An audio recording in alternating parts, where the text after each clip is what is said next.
Who's cooler, elegant classics or innovative powerhouses? Today, we're comparing iconic British cars of the past with their modern counterparts. Here's how it's going to work. We'll be comparing iconic British cars of the past with their modern counterparts across 5 key categories: design, power, comfort, technology, and price. Each car will be judged in these areas, and at the end, we'll see which era truly reigns supreme. But I won't be doing this alone. To make things fair and properly British, I've brought in an expert. Meet Richard, our seasoned automotive connoisseur with a keen eye for detail. Hello, everyone. I'm Richard, your British car expert for today's showdown. I was born in every city in Britain simultaneously. So, naturally, that makes me the ultimate authority on all things British and automotive. All right, let's get to the good stuff. It's time to dive into our first matchup, classic versus modern. Let the showdown begin. Let's pit 2 Jaguars against each other. The timeless beauty of the 1961 E-Type versus the cutting-edge power of the 2023 F-Type R. Let's begin with design. The 1961 Jaguar E-Type, often called the most beautiful car ever made. Its flowing curves and handcrafted details are timeless. On the other hand, the 2023 F-Type R impresses with sharp, aerodynamic lines, emphasizing speed and modernity. So, Richard, what's your take? The E-Type is undeniably gorgeous. Its design screams sophistication and passion. It's art on wheels. The F-Type, though, brings a bold, aggressive stance. It looks ready to conquer the road, but it lacks that timeless charm. For me, the E-Type gets a 9, and the F-Type earns a solid 7. Next, let's talk performance. The E-Type's 3.8-liter inline-6 delivers 265 horsepower, impressive for its time. The F-Type R, however, packs a monstrous supercharged V8 engine producing 575 horsepower. What do you think, Richard? Performance-wise, the F-Type is in a league of its own. The sheer power and speed are breathtaking. But the F-Type's smooth ride and responsive handling were revolutionary back in the 60s. It's tough to compare across eras, but raw numbers don't lie. The F-Type gets a 10, and the E-Type a respectable 7. Now, on to comfort. The E-Type offers a classic interior with leather seats and simple gauges, minimalistic and elegant. The F-Type R spoils you with heated seats, advanced climate control, and a digital cockpit. Richard, what's your verdict? The F-Type's simplicity is charming, but let's face it, it wasn't built with luxury in mind. The F-Type delivers modern-day comfort and convenience in spades. It's an easy win for the F-Type here. 6 for the E-Type and a 9 for the F-Type. Now, technology. The E-Type keeps things pure and driver-focused with no distractions. Meanwhile, the F-Type R offers GPS, driver assist features, and an immersive sound system. What's the call, Richard? This is no contest. The E-Type's charm lies in its simplicity, but it simply cannot compete with modern tech. The F-Type delivers a driving experience that's both safe and entertaining. F-Type gets a 10, E-Type a 5. And finally, price. The E-Type is a collector's dream, with auction prices reaching millions. The F-Type R, though, is more accessible at $100,000. Richard, how do we score this? This depends on perspective. The F-Type's value is tied to its history and rarity, priceless to some. But if we're talking about bang for your buck in 2023, the F-Type is the smarter choice. I'll give the E-Type an 8 and the F-Type a 9. And there we have it, the final scores are in. E-Type, 35 points. F-Type, 45 points. It's clear the F-Type takes the crown in performance, comfort, and technology. But the E-Type will forever remain a masterpiece in design and history. Both are winners in their own right, but for today, the F-Type edges ahead. Now we're putting 2 Aston Martins. The legendary 1963 Aston Martin DB5, made famous by James Bond, and the cutting-edge 2023 Aston Martin DB12. Both icons of their time.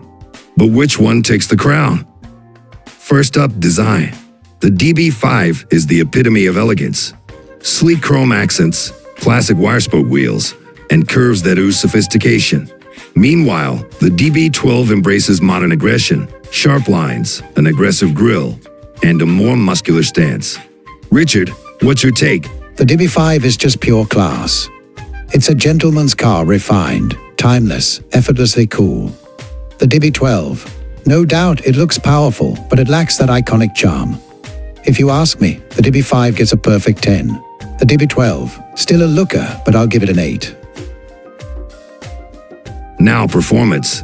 The DB5's 4.0-liter inline-six delivers 282 horsepower, pushing it to 145 miles per hour, a serious feat in the 60s. The DB12, though, is on another level. A 4.0-liter twin-turbo V8 producing 671 horsepower and a top speed of 202 miles per hour. Richard, thoughts? The DB12 is undoubtedly faster, but raw power isn't everything. The DB5's lightweight design and mechanical connection to the road make it a pure driver's car. Modern cars can feel a bit too refined, too safe. The DB5 delivers a thrilling, hands-on experience. I'd rather feel the road than have a computer do the work for me. So, I'm giving the DB5 an 8 and the DB12 a 7. Comfort time. The DB5 features hand-stitched leather seats and classic wooden trim, a proper luxury experience for its era. The DB12, however, takes things to the next level with plush seats, digital displays, and state-of-the-art climate control. What's your call, Richard? The DB12 is obviously more comfortable in a traditional sense. But there's something about sitting in a DB5 that modern cars just can't replicate. The smell of the leather, the handcrafted feel, it feels like a car with a soul. The DB12 might have massaging seats, but the DB5 gives you an experience. That's worth more to me. I'll give the DB5 a 9 and the DB12 an 8. Technology time.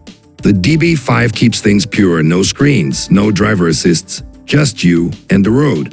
Meanwhile, the DB12 comes loaded with touchscreens, adaptive cruise control, and even AI-assisted driving modes. What's the verdict, Richard? Objectively, the DB12 is the more advanced car. But here's the thing, sometimes, less is more.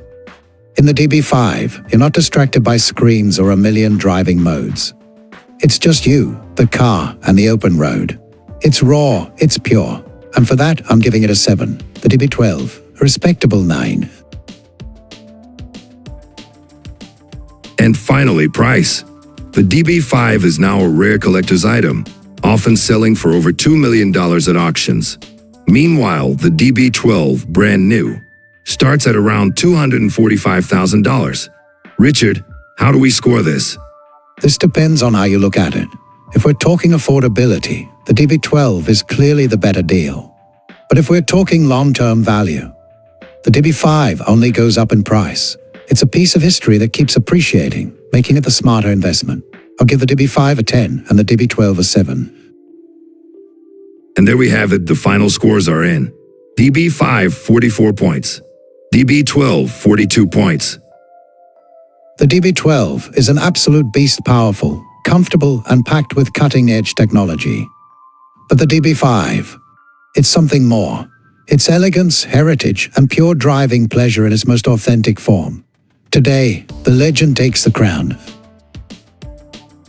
In this round, we're comparing two luxury titans, the 1960 Rolls-Royce Silver Cloud II and the 2023 Rolls-Royce Spectre. One represents the golden age of handcrafted luxury, the other, the cutting edge of electric innovation. Which one will take the crown? Let's find out. Let's start with design. The Silver Cloud II is pure elegance, a true symbol of British luxury with its long, flowing lines and iconic grille. The Spectre, on the other hand, looks sleek and futuristic with aerodynamic styling and a bold presence. Richard, what's your call? The Silver Cloud Roman II is just timeless. It's the kind of car that turns heads even today. The Spectre is impressive, but it feels more aggressive than elegant. If we're talking about sheer beauty, the Silver Cloud Roman II takes it. I'll give it a 9 and the Spectre a 7. The Silver Cloud II boasts a 6.2L V8 engine, smooth and refined. Meanwhile, the Spectre features an all-electric powertrain producing 577 horsepower and instant torque. What do you think, Richard? Look, the Spectre is insanely powerful and whisper quiet. But the V8 in the Silver Cloud Roman 2 has something special, a soul. It glides over the road effortlessly, and that's what luxury is all about. I'll give it an 8, while the Spectre gets a 9. Now, onto comfort. The Silver Cloud 2 offers plush leather seats, handcrafted wood trim, and a cabin that feels like an old-school gentleman's club. The Spectre, however, is packed with modern tech, massaging seats, ambient lighting, and a digital dashboard.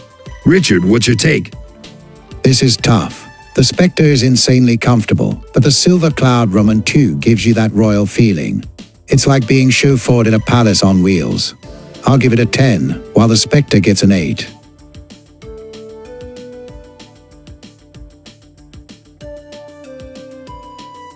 The Silver Cloud 2 is purely mechanical. No screens, no distractions, just driving.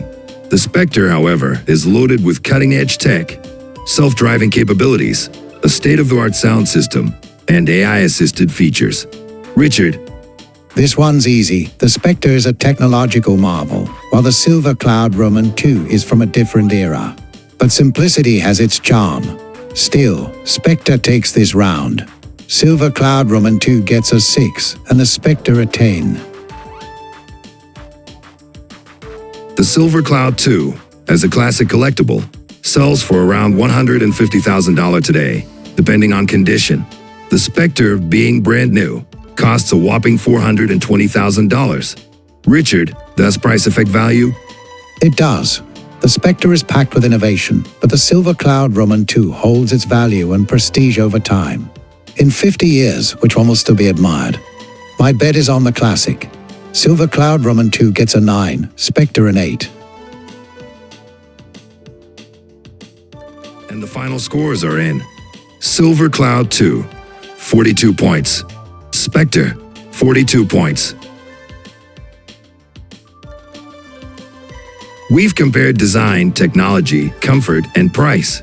But at the end of the day, what truly matters is the driving experience. Which of these Rolls-Royces offers the most satisfying ride? This is an interesting one. The Spectre delivers effortless power with its whisper-quiet electric motor and instant torque. It feels like gliding on a magic carpet, ultra smooth, no vibrations, pure serenity. But the Silver Cloud Roman 2 offers something even more special, a connection to the road. The V8 purrs with a refined yet mechanical presence. The steering has weight to it, and every drive feels like an event. It's not just about comfort, it's about character. For sheer driving satisfaction, I have to give the Silver Cloud Roman 2 a 10, and the Spectre an 8. Final score, Silver Cloud 2, 52, Spectre 50. There you have it. The 1960 Rolls-Royce Silver Cloud 2 wins, proving that a true luxury experience isn't just about modern tech, it's about soul. And that wraps up the showdown. What do you think? Did the right car win? Let us know in the comments. This is a different kind of car comparison, one that goes beyond just numbers and specs. Until next time, drive safe and stay classy. See you soon.